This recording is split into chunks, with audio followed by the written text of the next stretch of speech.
Imagina que una chica de tu ciudad es expuesta en redes sociales por un error que cometió. Todos la critican, la señalan, la funan y quieren cancelarla sin misericordia. Ahora, imagina que Jesús aparece en medio de esta situación. ¿Qué haría él? Hola, mi nombre es Marcel Gómez y bienvenida a tu Bible Study del día de hoy. Busca tu Biblia, tengo la mía por aquí, busca tus resaltadores, tu cuaderno de apuntes. Oro para que sea Dios revelándose en su palabra y para que tu corazón esté abierto para recibir su verdad, que ilumine tu entendimiento y te guíe con su Espíritu Santo. En el nombre poderoso de Jesús. Amén. Vamos a comenzar. El capítulo número 8 de Juan trata de una mujer sorprendida en adulterio, arrastrada ante Jesús por los fariseos, que eran los religiosos de esa época. Según la ley de Moisés, que es la ley del Antiguo Testamento, esta mujer debería de ser apedreada. Pero Jesús, como siempre, nos sorprende de una manera inesperada. Le dijeron en Juan 8:4, Maestro, esta mujer ha sido sorprendida en el acto mismo de adulterio, y en la ley nos mandó Moisés apedrear a tales mujeres. Tú pues, ¿qué dices? Ellos le decían esto a Jesús como para tentarle, como que mira, la ley dice esto, vamos a juzgarla. Pero Jesús se enderezó y les dijo, el que de ustedes esté libre de pecado, sea el primero en arrojar la piedra contra ella. Pero ellos, al oír esto, acusados por su conciencia, salían uno a uno, comenzando desde los más viejos hasta los postreros, o sea, hasta los más jóvenes. Y se quedó solamente Jesús y la mujer que estaba en medio. Enderezándose Jesús y no viendo a nadie, le dijo a la mujer, ¿dónde están los que te acusaban? ¿Ninguno te condenó? Ella dijo, ninguno, Señor. Entonces Jesús dijo, ni yo te condeno, vete y no vuelvas a pecar. Esto nos muestra varias revelaciones claves. Jesús no condena, sino que ofrece gracia. Los fariseos querían usar a esta mujer para atrapar a Jesús, pero Jesús ve su corazón, no solamente su error. Así como dijo en Juan 8:7, el que esté libre de pecado, que tire la primera piedra contra ella. Y todos se van porque nadie es perfecto. Nadie está libre de pecado. Jesús es el único libre de pecado y en lugar de él condenarla, él la perdona. Jesús le dijo, ni yo te condeno, vete y no peques más. Jesús no minimiza el pecado, pero él te da la oportunidad de cambiar. Dios no expone nuestro pecado para humillarnos, sino para hacernos cambiar y sobre todo para sanarnos. Si alguna vez has sentido que tu pasado te define o que la gente te juzga sin misericordia, recuerda que Jesús no te deja en el suelo. Esta cultura actual, que es la cultura de la cancelación, la cultura de funar a la gente, en esta cultura no está Dios, está muy lejos del corazón de Dios. Dios no cancela a las personas, Él transforma las vidas de las personas. Perdónate a ti misma, a sí mismo como Jesús te perdona. Si Él no te condena, entonces ¿por qué deberías de condenarte tú? En la parte número 2 de este capítulo 8, Jesús nos dice que Él es la luz del mundo. Aquí en Juan 8, del versículo 12 al 30, nos dice, otra vez Jesús habló diciendo, yo soy la luz del mundo, y el que me sigue no andará en tinieblas, sino que tendrá la luz de la vida. Imagínate en una noche sin luz en tu habitación. Caminar sin chocar o sin caerte podría ser imposible. Jesús nos dice que sin Él, así mismo es la vida. Es como caminar a ciegas. Jesús no solo da luz, Él mismo es la luz. Esto no solamente es información acerca de Dios, es una confirmación, una afirmación de que Jesús puede iluminar nuestra vida completamente, que seguirlo nos hace ver la vida con mucha más claridad, nos hace ver el mundo espiritual con mucha más claridad y créeme que el mundo espiritual es incluso mucho más real que el mundo terrenal. Tomamos caminos que nos hacen daño, nos dejamos llevar por las cosas que brillan pero que no iluminan. Los que están con Él saben que con Él tienen dirección y propósito. En tu vida diaria, ¿qué cosas te están alejando de esta luz? La moda, la fama, los views, todo esto puede parecer brillante, puede parecer muy bonito, pero solamente Jesús, solamente Cristo es la luz que da vida. ¿Estaré yo caminando en la luz de Jesús o solamente estoy caminando en mi propia oscuridad? La parte número 3 nos habla de que la verdad nos hace libre. De verdad, a mí me encanta esta parte. En Juan 8, del 31 al 59, no seas esclava del pecado. Y para entender esto de manera fácil, la raíz de todo pecado es la autosuficiencia, es poner a Dios de un lado y quitar nuestra dependencia de Dios. La raíz de todo pecado es el alejamiento de Dios. Dios no se mueve. Lo que nos movemos somos nosotros mismos. Lo que nos alejamos de Él somos nosotros mismos. Él no se aleja de nosotros. Volvemos al inicio. En el Edén, la serpiente le dijo a Adán y a Eva, serán como Dios, conociendo el bien y el mal. Y aquí nace ese pecado original, que Adán y Eva deciden confiar en ellos mismos. La serpiente no le dijo confía en mí.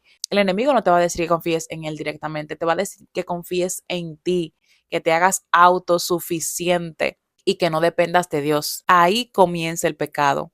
Cuando ellos creyeron que podían vivir sin Dios, cuando confiaron en su propia lógica humana limitada, en sus deseos y en sus emociones, en vez de confiar en esa sabiduría divina que viene de Dios. Dijo entonces Jesús a los judíos que habían creído en él, si vosotros permanecéis en mi palabra, seréis verdaderamente mis discípulos. Si permanecen en su palabra, seremos sus discípulos y conocerán la verdad y la verdad los hará libres. Vamos aquí con lo que viene siendo esta libertad de la que habla Jesús. La libertad real no es hacer lo que nosotros queramos, sino vivir en la verdad de Dios.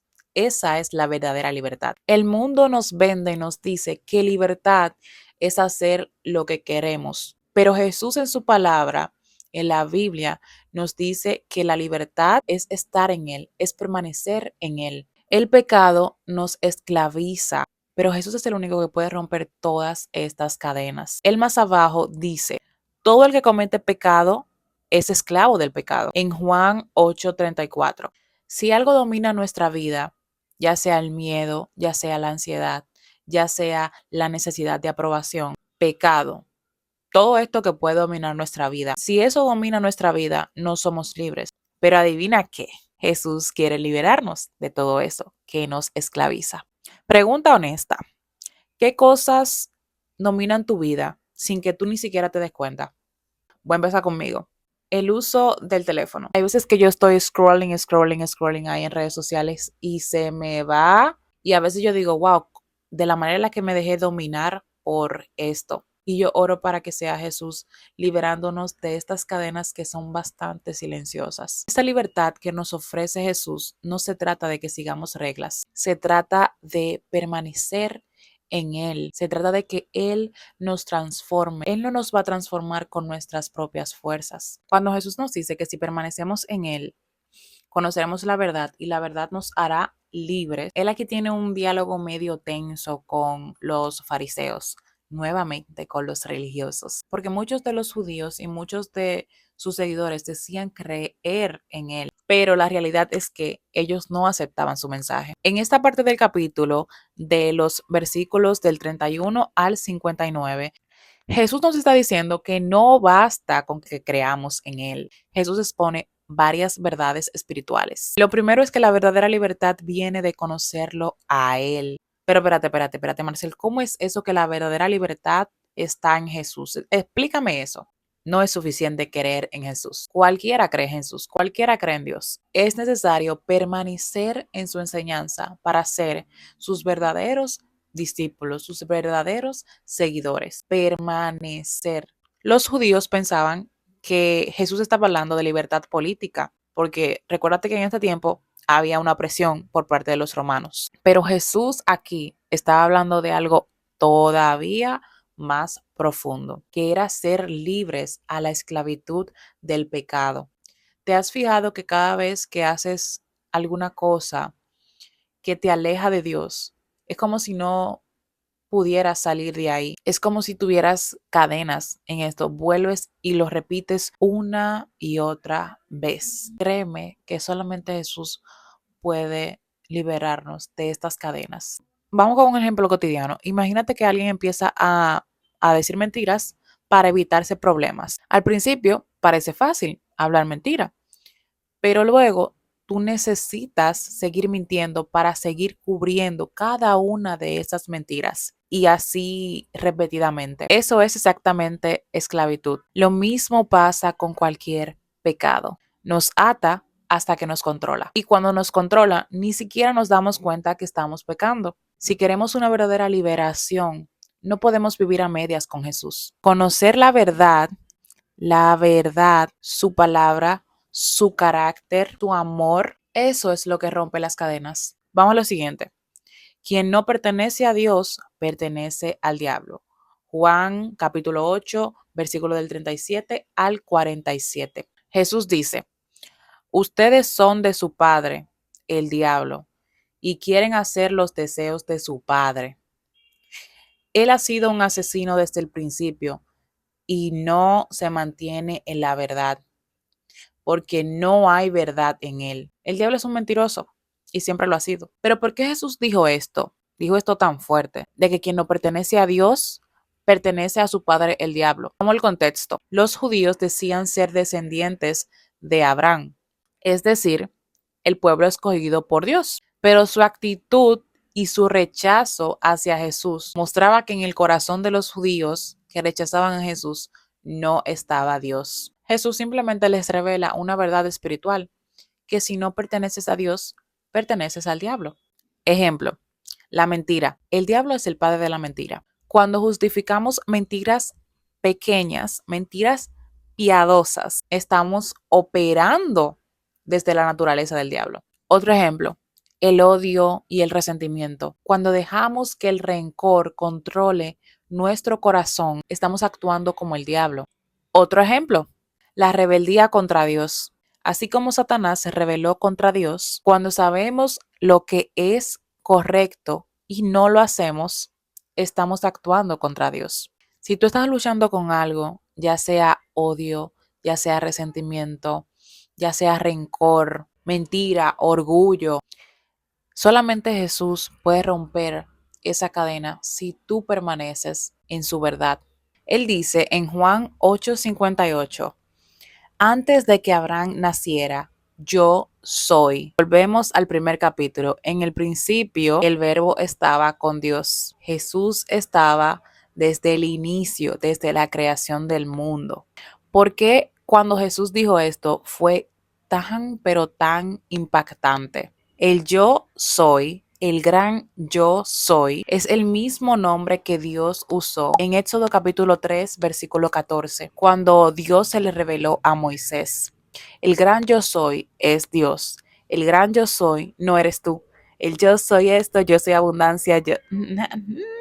That's not you are not God. El gran yo soy es Dios. El gran yo soy es Jesús. Los fariseos perfectamente entendieron esto y lo tomaron como una blasfemia para apedrearlo. Y no solamente querían apedrearlo y ya, ellos ya querían matarlo. En conclusión de este capítulo 8, la verdadera libertad se encuentra en Jesús. Esa libertad de la que habla Jesús solo la entiende el que la vive. Y a veces ni siquiera el que vive en esta libertad de Jesús lo entiende todo. Solamente sabe que realmente en Jesús, en Cristo, hay libertad. Jesús es Dios y nuestra respuesta a Él define todo nuestro destino eterno. Oro a Dios para que nos ayude a permanecer en su verdad y para que nos ayude a permanecer como sus discípulos, para que nos libere en cualquier área de nuestra vida que nos está atando y para que sea Él transformando nuestros corazones. Si te ha gustado este estudio bíblico, si has aprendido algo, si en algo te ha edificado esta palabra, deja tus comentarios, dale me gusta y recuerda suscribirte para que te lleguen las notificaciones del próximo estudio bíblico.